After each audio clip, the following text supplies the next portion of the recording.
এই যে হচ্ছে পুকুরের কাজ চলতেছে, পুকুরের সাইড দিয়ে নেট দিয়ে ঘিরে দেওয়া হইতেছে, যাতে মাছ ছাড়লে যাতে বের না হয়ে যেতে পারে, যে যাতে মাছ বের হয়ে যায় প্রত্যেকবার, তার নিকে ভালো করে ঘিরে দিবা লাগছে। ফুফায়ারা বড় ভাই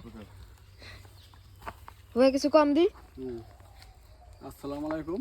হ্যাঁ দর্শক বোন, আমাদের পুরে কাজ চলতেছে, জিততেছি।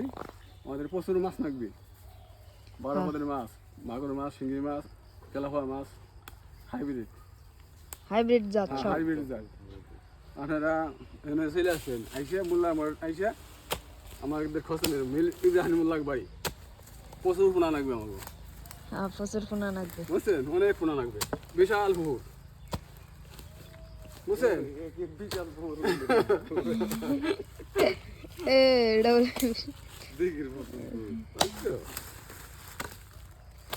এই সাইডে যাতে নেট না উঠে যায়, তার নিকে নেট গায়ে দেওয়া নিকে যে মাটি উড়ে তার গায়ে দেওয়া হবে। হ্যাঁ ঠিক আছে, এই দিতেছি, গায়ে দিতেছি, একা তো অনেক গায়ে দিব আনছি, মাছ যাইতে না পারে।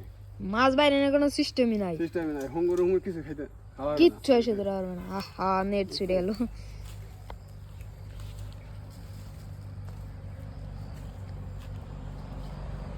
এটা ফেলতে পাই যাবে, এটা দই দাও যাবে, দুটোই আছে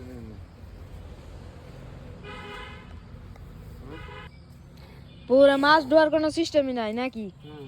একবারে ঘিরে দেওয়া লাগছে, একবারে মাটি দিয়ে এক হাত মাটির তলে নিয়ে যাওয়া লাগছে। একবার দিতেছি, এক হাত কে দিতেছি, জাল গিয়ে যায় মাছ কি কিচ্ছু ধোয়াও পারবে না, বাইরে নেওয়া পারবে না। না।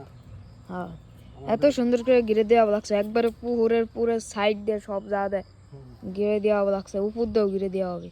এই যে বাঁশও গাড়া হয়ে গেছে।